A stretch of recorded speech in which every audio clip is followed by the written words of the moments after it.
13장 44절에 있습니다.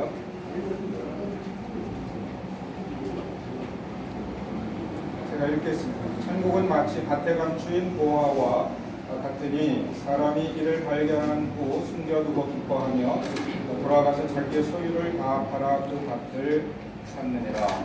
아멘. 이전에 천전교회 헌신예배 설교 초청을 받은 적이 있습니다.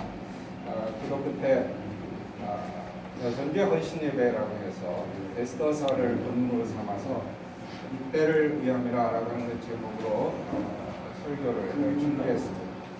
가서 보니까 마침 헌신예배를 드리는 여선교회 이름이 에스더 여선교회였습니다. 그래서 이건 내가 설교하는 게 아니구나. 하나님께서 준비케 하시고 또 하나님의 신실하심을 따라 여호와 이레의 하나님으로 인도하시는구나라고 하는 제가 오히려 은혜를 받았던 경험이 있습니다. 10분 설교를 부탁받았습니다. 말씀을 마음에 담고 있을 때 오늘 읽은 이 본문이 제게 와서 부딪혔습니다. 이 말씀을 마음에 두면서 어떤 말씀을 전할까 이렇게 생각하던 중에 아주 재미있는 기사가 눈에 들어왔습니다.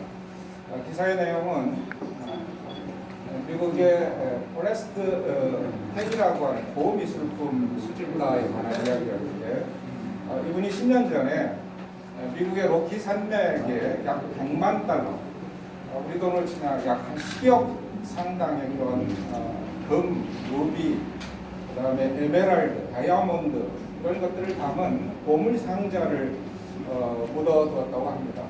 2008년에 전 지구적인 그런 금융 위기가 오면서 많은 사람들이 좌절하고 또 정말 삶의 어떤 가치에 대해서 고민하고 하는 그런 상황 속에서 사람들에게 희망과 또 자연 탐험의 그런 동기부여를 해주기 위해서 보물 찾기를 고안하고 자기 재산을 다 털어서 전부는 아니겠습니다만 이제 보물 상자를 묻어두고 책을 썼는데 보물찾기의 스릴이라고 하는 그런 책을 써서 그 안에 24행이나 되는 시를 썼는데 그 시에 바로 이 보물이 숨겨진 장소에 대한 힌트를 담아놓고 이제 누구든지 이 보물을 찾으라라고 하는 그런 아마 제안을 이분이 했던 것 같습니다.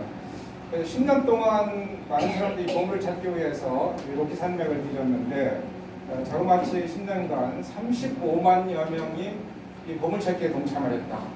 그런 이제 통계를 그 기사는 전하고 있었습니다.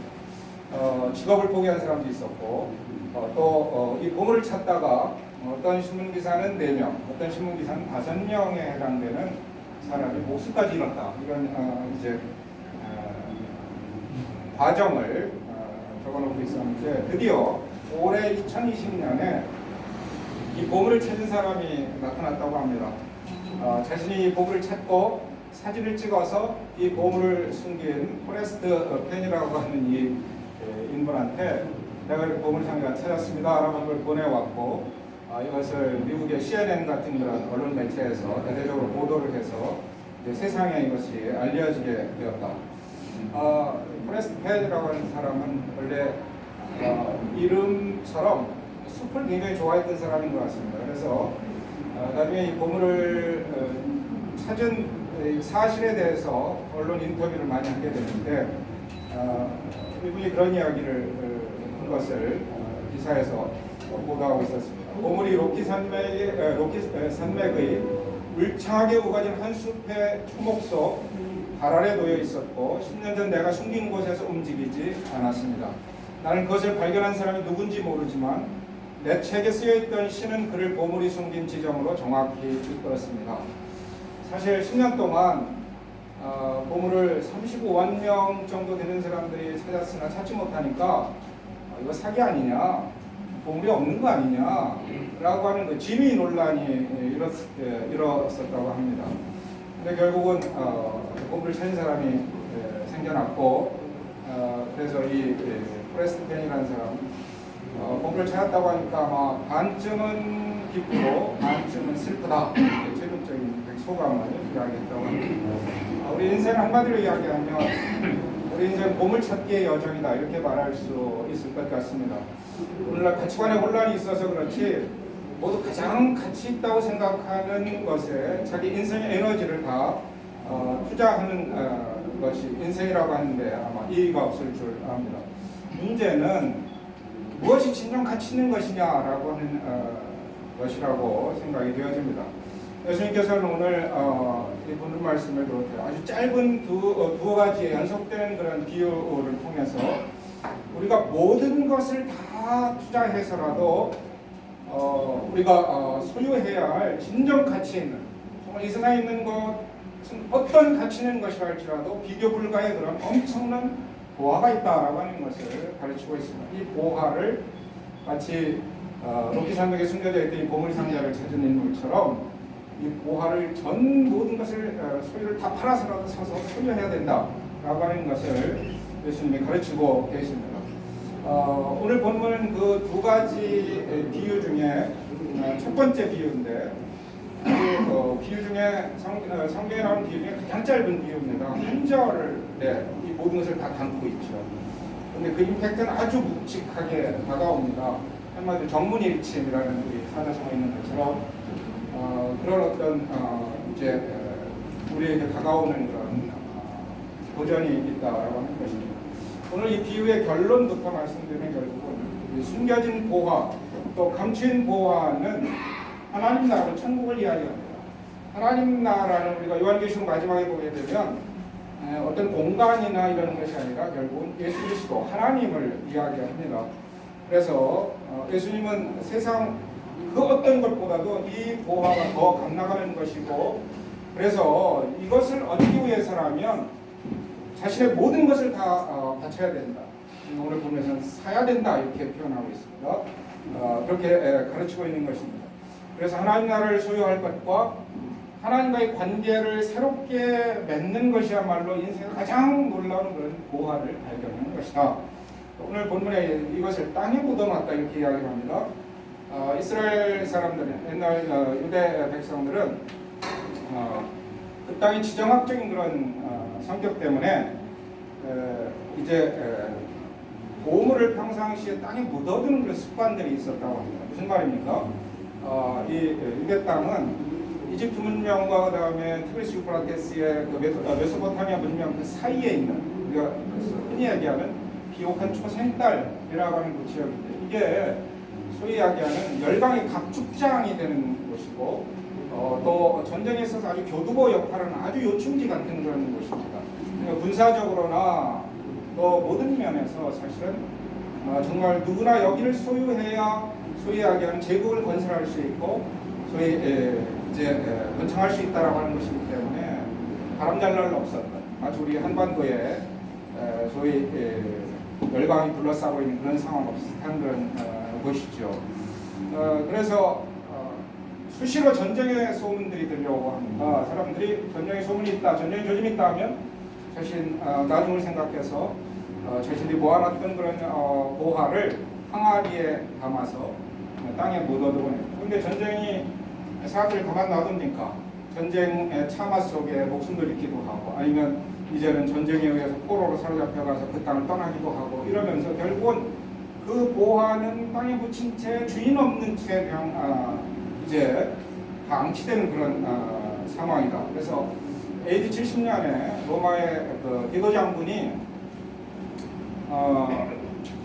예루살렘을 함락하고 나서 바로 이러한 이스라엘 백성들의 습관들을 안 로마 병사들이 이곳저곳 땅을 파서 실제로 보물 항아리를 많이 캐냈다라고 하는 역사적 기록이 남을 정도입니다. 그래서 우리가 성경에도 보면 1달란트 받은 그 종이 그것을 열심히 사실은 수고해서 수익을 남기지 않고 땅에 묻어뒀다라고 하는 이런 문화적 배경을 갖고 있는 것이다 이렇게 이야기를 합니다. 오늘 이렇게 돼 있는 상황에서 오늘 본문에 보니까 이 밭속에 보화가 숨겨져 있다는 것을 발견한 사람이 나옵니다. 그래서 이제 이 소유권을 확보하기 위해서 이 발견한 기쁨을 안고 돌아가서 모든 것을 다 팔아서 이 밭을 사는 그런 이야기입니다. 발견하는 것이 인자고 이 밭의 소유권을 통해서 이걸 채굴할 수 있는 사람이 이제는 보화의 주인이 되는 것이다 라고 하는 것입니다. 우리 윤무선 목사님 그림을 자주 접했는데 윤무선 목사님의 그림이 바로 이 보화를 드러내는 마치 윤무선 목사님의 그림들이 보화를 담은 그런 밭과 같은 것이다. 이 그림 속에 그것이 다 담겨져 있다.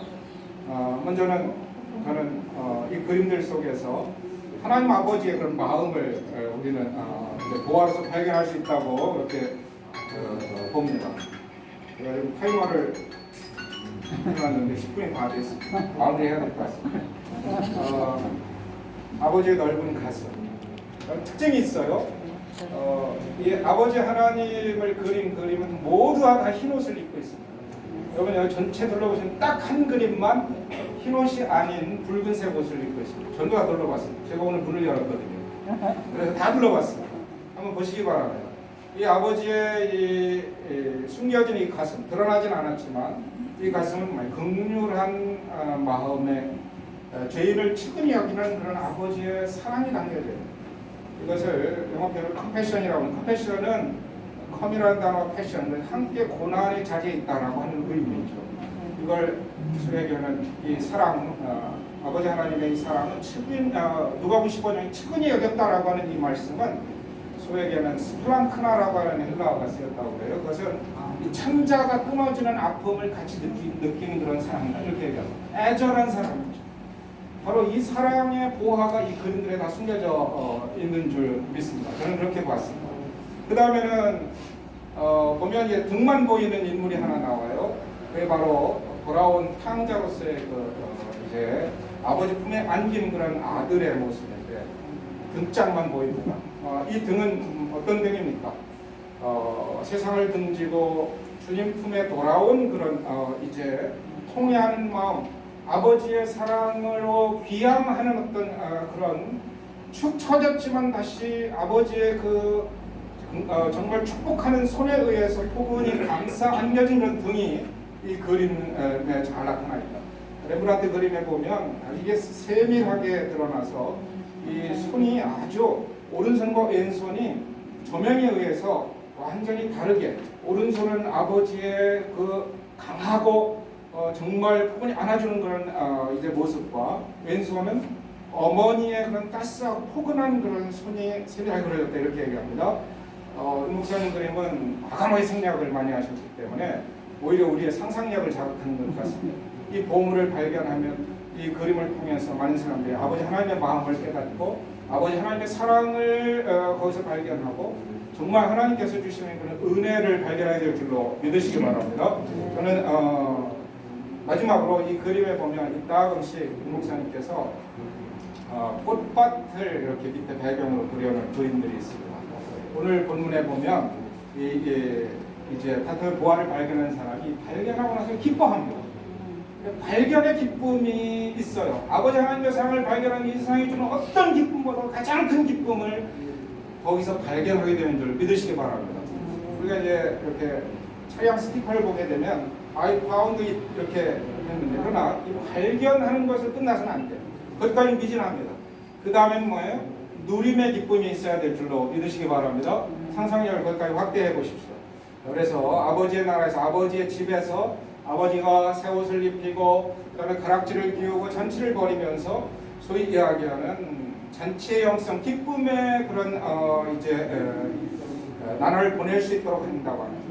우리 윤 목사님은 천상 목회자시면서 또 화가시기 때문에 이러한 성경의 메시지를 이 그림 작업을 통해서 이제 잘 담아내셨고 그동안 일군 화업을 통해서 많은 사람들에게 이런 아버지의 마음을 전하는 것이 참 자랑스럽고 앞으로도 하나님께 계속 쓰시리라고 이렇게 확신합니다.